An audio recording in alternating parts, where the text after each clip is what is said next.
Joining me now is National Senator Matt Canavan. Matt, thanks for coming on the program. You've identified one reason why Mr. Stiell is so eager for us to stop exporting coal and gas. According to him, we'll be dead in less than a year.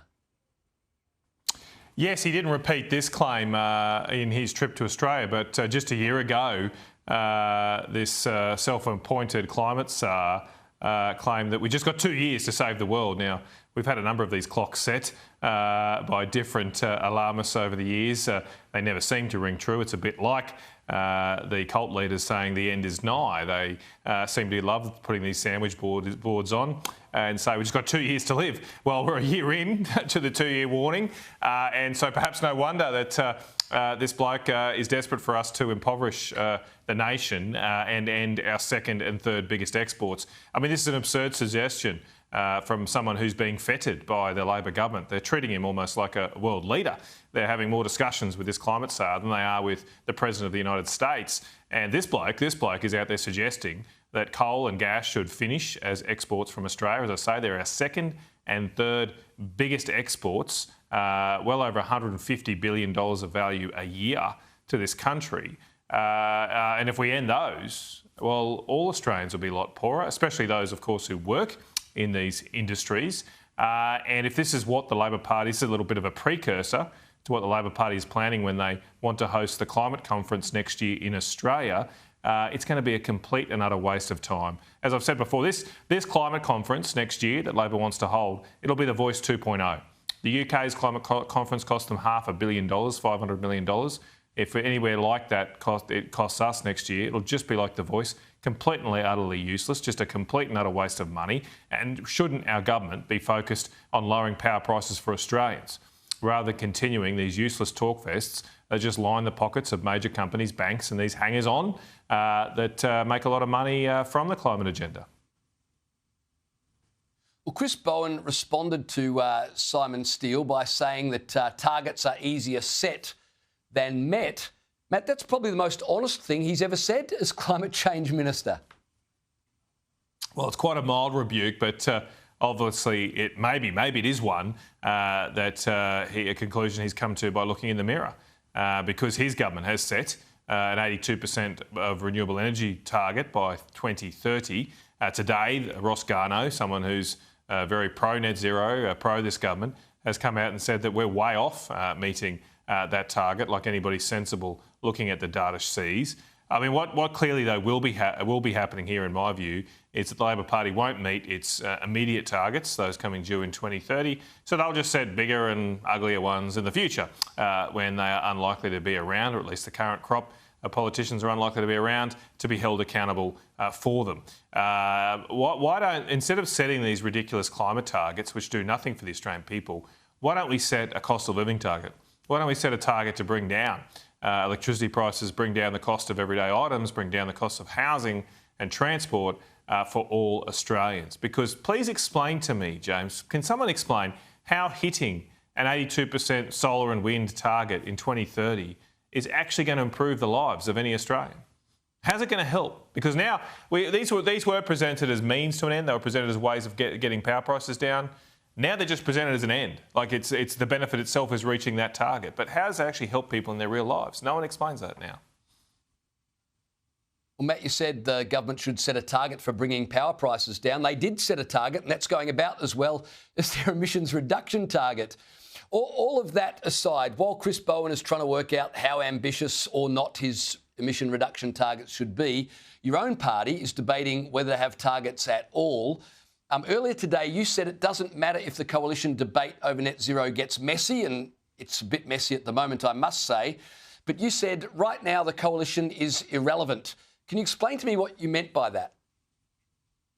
Well, I just like to face reality, James. I've always faced reality when it comes to this debate. And the reality is we got thumped at the election. So all this stuff that we're discussing right now in our party room doesn't have that much impact. What is important, though, as I said there, is we need to get our house in order and understand what we stand for ahead of the next election, which is 3 years away. So I've been at this, I've been pushing against this radical, costly net zero agenda for 3 years, over 3 years now. I've been consistent the whole time. I can wait another 3 months. I don't care if it's a little bit messy, if we're out and arguing with each other. I don't have any problem with a difference of opinion. I'm quite comfortable with that. What we need to do, though, is establish what we actually want to fight for ahead of the next election. And in my view, in the last term of Parliament, too many cracks were papered over within our coalition. You can understand that because the Labor Party had just a one-seat majority to start the term. So we thought maybe just that papering over would get us back into government. It didn't work. It didn't work. And as I say, I'm facing that reality. Now, I did say that this morning about our relevance, James, but on reflection after question time today, I'm not sure I was right because all the government could do was to talk about us.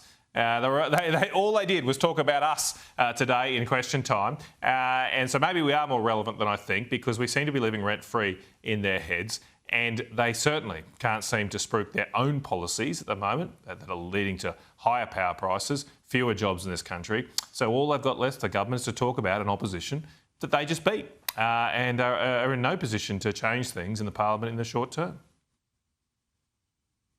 Matt, both your leader and Susan Lee from the Liberal Party have said they will arrive at a decision on net zero when a review has been completed. When should we expect that? And granted, things are a bit messy at the moment. When will things finally become clear as to where the coalition stand on net zero? Well, as I say, we have 3 years. I'm sure it won't take that long.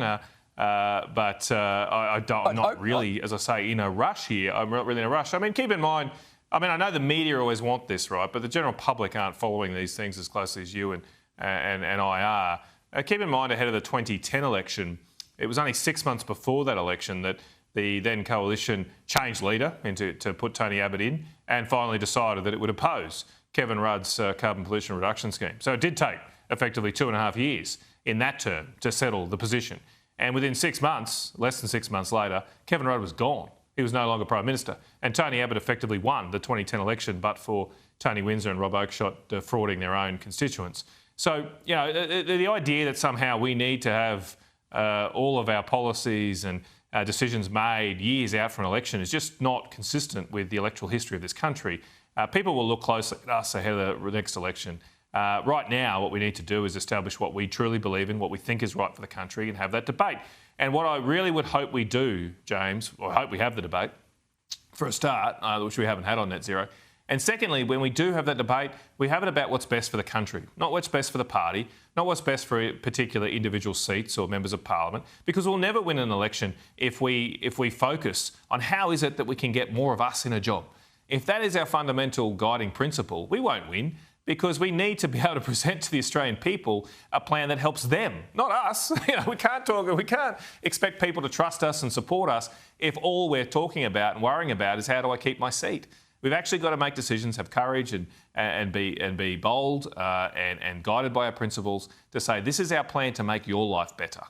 This is how we think you will do better under a Liberal national government. And then we'll be competitive and possibly win. I think we can absolutely win the next election. Well, look forward to seeing how all of this unfolds. Matt Canavan, thanks for your time tonight.